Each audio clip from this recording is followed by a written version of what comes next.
दोस्तों अस्सलाम वालेकुम। आज एक नई वीडियो फिर मैं लेकर आया हूँ आपके लिए। और आज की मैं इस वीडियो में आपको बताऊंगा जेएनयू का जो कल पेपर हुआ है उसका कल्चर के बारे में कुछ सवाल हैं। वो मुझे काफ़ी याद है सवाल, तो मैं आपको इसके आंसर बताऊंगा। तो आप उसको चेक अपने आंसर ज़रूर आप कर लें और देख लें कि आपके कितने नंबर आ सकते हैं। कल्चर वाला पार्ट मैं आपको बताऊँगा इस वीडियो में, क्योंकि बाकी सवाल जो हैं वो आपको ऐसे ध्यान में नहीं आएगा, क्योंकि ये सवाल जो होते हैं ये जो हैं आपके दिमाग में आ जाएगा। जैसे ही मैं बताऊंगा आपको तो आपके दिमाग में वो चीज़ आ जाएगी और आपको समझ में आ जाएगा कि मैं किस सवाल की बात कर रहा हूँ, और आपको आंसर भी ध्यान में आ जाएगा अपना कि हमने उसका आंसर कौन सा लगाया है। तो चलिए वीडियो में आगे बढ़ते हैं। आप पहली बार आए तो प्लीज़ रिक्वेस्ट है आप सब्सक्राइब कर लें। मैं बहुत सारी वीडियो आपको यहाँ पर मैं यहाँ आपको दूंगा।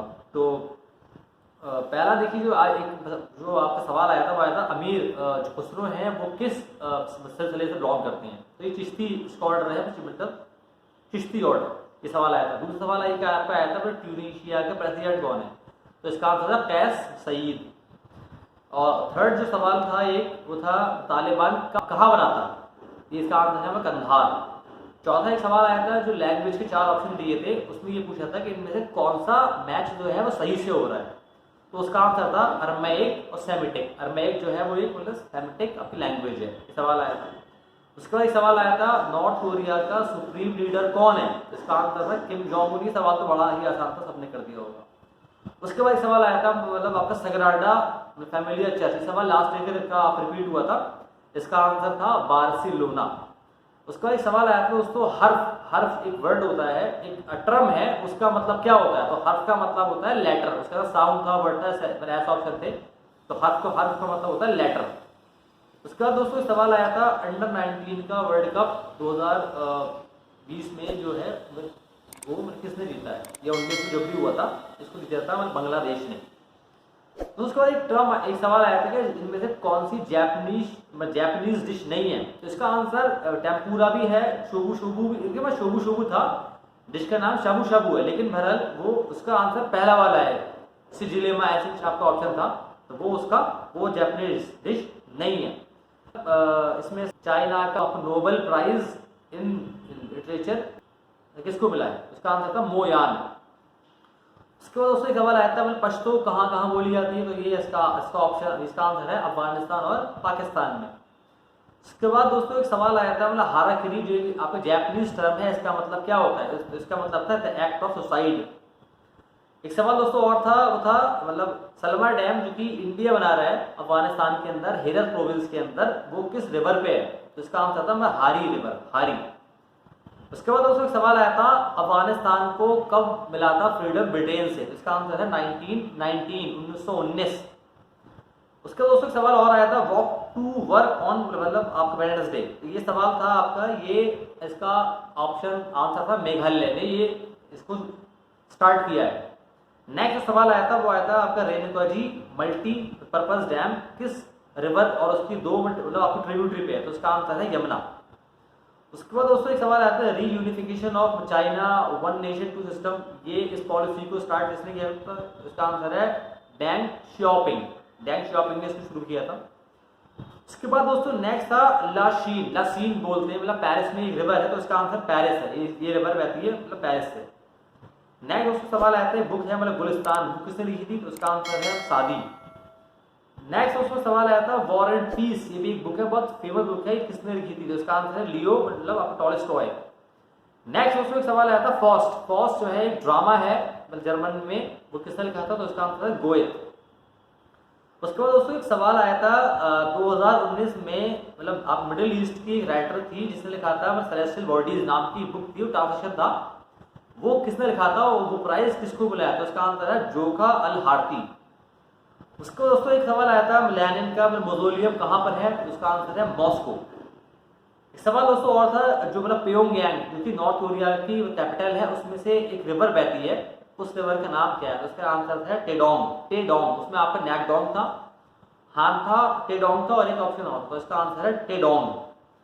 उसका दोस्तों एक सवाल आया था कि साउथ कोरिया का मतलब ऑफिशियल नेम क्या है। तो इसका आंसर था democratic people's republic of South Korea. ये उसका सवाल आया था ये बुक का नाम था मतलब फिनोमिनोलॉजी ऑफ स्प्रिट। ये बुक किसने लिखी थी। इसका आंसर था हेगेल, HEGEL। इसका आंसर है सही।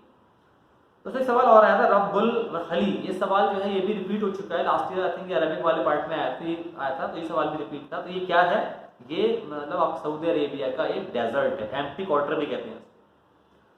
तो सवाल आया था कि दीवान जो है दो मतलब कलेक्शन ऑफ पोएम्स होता है, वो हिंदी मतलब पर्शियन और अरेबिक में किसने लिखी है। तो इसका आंसर मोस्ट प्रोबेबली साद सलमान, क्योंकि और जो ऑप्शन थे दीवान वो हाफिज था, सादी, वो उन्होंने हिंदी में शायद नहीं लिखा है। उसका आंसर मोस्ट प्रोबेबली आपका मसरूफ साद सलमानी है। दोस्तों एक सवाल आया था कि आपको इसमें करना था मतलब ऑर्डर में लगाना था आपको, जहां आपका ऑप्शन था बिंदुसारा, अशोक, महात्मा गांधी, चंद्रगुप्त, तो इनको आपको एक मतलब ऑर्डर में लगाना था। तो सबसे पहले आता है इसमें मतलब आपका चंद्रगुप्त का बेटा था बिंदुसारा, बिंदुसारा का बेटा था अशोक, अशोक के बाद महात्मा गांधी। तो ये इसका आपका सही जो है वो। इस समय दोस्तों और आया था जहां पर आपको दिया था कि Maastricht treaty, Lisbon treaty, Charles de Gaulle की डेथ और establishment of European coal and steel, इसमें आपको लगाना था इसको मतलब ऑर्डर में। तो इसका जो सही ऑर्डर है वो है, पहला है आपका मतलब यूरोपियन कोल वाला ऑप्शन पहला था, फिर आपका आएगा चार्ल्स डी गॉल डेथ जो कि 1970 में हुई है, उसके बाद आएगा आपका मास्ट्रिक्ट ट्रीटी जो कि 1993 में हुई है, चौथा आपका आएगा ट्रीटी ऑफ लिस्बन जो कि 2007 में साइन हुई थी। तो ये इसका ऑप्शन सही आंसर है। तो उसके बाद एक सवाल आया था जहां पर आपको मतलब करेंसी को मैच करना था, तो उसमें एक ही ऑप्शन में सही बैठ रहा था जहां पर आपका था टर्की का लीरा। तो उस जिसने भी वो पहचान लिया होगा उसने सही ऑप्शन टिक कर दिया होगा, तो वही वाला आपका ऑप्शन था जहां पर आपका टर्की का लीरा आपका ऑप्शन था। तो एक सवाल और आया था जहां पर आपको बुक्स को मैच करना थी, तो उसमें भी जिसने बुक्स सही से पढ़ी होंगी, तो इसमें बुक थी ले मिजरेबल। तो ले मिजरेबल नाम की जो बुक थी वो लिखी है विक्टर ह्यूगो ने। तो यही वाला ऑप्शन जिसको भी समझ में आ गया होगा, ले मिजरेबल, ये जो है मतलब विक्टर ह्यूगो फ्रांस का एक बहुत बड़ा राइटर है। तो जिसने भी ये देख लिया होगा, उसमें भी आपका एक सवाल रिपीट था जो कि था मतलब around the world in 18 days. तो ये सवाल लास्ट ईयर भी आया था। तो जिसने भी विक्टर ह्यूगो वाला ऑप्शन पकड़ लिया होगा, क्योंकि बहुत फेमस राइटर है, उसका वो आंसर सही हो गया होगा। तो इसका आंसर ये वाला था। तो एक सवाल और आया था जहां पर आपको कैपिटल को मैच करना था, तो वहां भी एक ही ऑप्शन से आपको आंसर मिल जाता, जिसने क्योंकि चिली का जो आपका सेंटियागो है कैपिटल, और बाकी ताजिकिस्तान ये इस टाइप से आया था। तो जिसने भी वो पकड़ लिया आपके मतलब उरुग्वे में आपका एक ऑप्शन था, तो जिसको भी आपको चिली के एक का पता थी, चिली की पता होगी, वो सेंटियागो है, कई बार आदमी देखता रहता है, चिली का नाम आता रहता है, तो वो उसका आपका आंसर सही हो गया होगा। तो उसके बाद एक सवाल आया था कि रिवर का आया था और किस किस शहर में के लिए इस टाइप से आपका ऑप्शन था। तो उसमें आपका ऑप्शन था लंदन और थेम्स, तो क्योंकि बहुत फेमस है ये, तो ये जिसको भी आप मिल गया होगा, जिसने भी इसको मैच कर लिया होगा, वो आपका उसी से उसका आंसर सही हो गया होगा, ये वाला ध्यान रखिएगा। तो उसके बाद एक आया था आपका मतलब इनमें से किस लैंग्वेज की जो है ना ग्राफिक सेम है, तो उसमें आसान है, चाइनीज, जापानीज और कोरियन, इनकी ग्राफिक जो है वो सेम है। इसके बाद एक सवाल और आया था कोरियन जो प्रेसिडेंट है उनके हाउस को हम क्या कहते हैं, तो उसका आंसर है ब्लू हाउस, ये आपका ये भी इसका आंसर है। First chancellor of the federal Republic of Germany, ये इसका आंसर था, ए ऑप्शन था मैं कॉनरेड एडेनवेयर, ये इसका आपका ऑप्शन था। उसके बाद सवाल आया था मतलब बर्लिन वॉल कब बनी थी, 1961 इसका आंसर था। जापान में पहले मतलब यूरोपियन कौन थे जो जापान पहुंचे थे, तो इसका आंसर था पोर्चुगीज। दोस्तों एक सवाल आया था डॉन मतलब क्विक्सोट, एक बहुत फेमस बुक है, इसका राइटर कौन है, तो इसका आंसर था सर्वांटिस, ये इसका आंसर है। उसमें सवाल उसमें और आया था कि इंडियन सबसे ज्यादा इंडियन जो है मतलब एक्सपैट्रिएट्स वो किस आप मिडिल ईस्ट कंट्री में है, तो इसका आंसर है यूएई। सवाल और आया था मतलब मारिया एंटोनेट जो कि लुई 16 की वाइफ थी मतलब फ्रांस में, वो कहाँ पैदा हुई थी, तो वो पैदा हुई थी ऑस्ट्रिया के अंदर। फिर सवाल और आया था इसमें जो कि है मतलब अटकामा डेजर्ट कहाँ पर है, किस कंट्री में है, तो इसका आंसर है चिली। तो दोस्तों ये कुछ सवाल थे, आप देख लीजिए इसमें आपके कितने सही है, बाकी और इंग्लिश सब याद नहीं होंगे तो मैं आपको वो पॉसिबल नहीं बताना। ये एक सवाल मैं बताता हूँ, जैसे आपका आया था रैंकर, तो रैंकर का क्योंकि आपका सिनोनिम था, तो रैंकर का क्या होता है, इसका आंसर था मतलब बिटरनेस, ये आपका ऑप्शन था, तो जिसने लगा दिया होगा उसका सही बैठ गया होगा। तो ये मैंने सवाल बता दिए, देख लीजिए आप कितने ठीक होंगे, आप में अंदाजा हो जाता है कौन सा आंसर हम लगा के आए हैं, तो यहाँ से आपको अच्छा अंदाजा हो जाएगा कि कितने मार्क्स आपके आ सकते हैं। इस वीडियो में इतना ही, उम्मीद करता हूँ वीडियो पसंद आपको आई होगी। मैं मिलता हूँ अपनी अगली वीडियो में। सब्सक्राइब कर लीजिएगा, जब भी आपको बहुत ज़बरदस्त वीडियो यहाँ पर लगातार मिलती रहेंगी और आपकी नॉलेज बढ़ती रहेगी।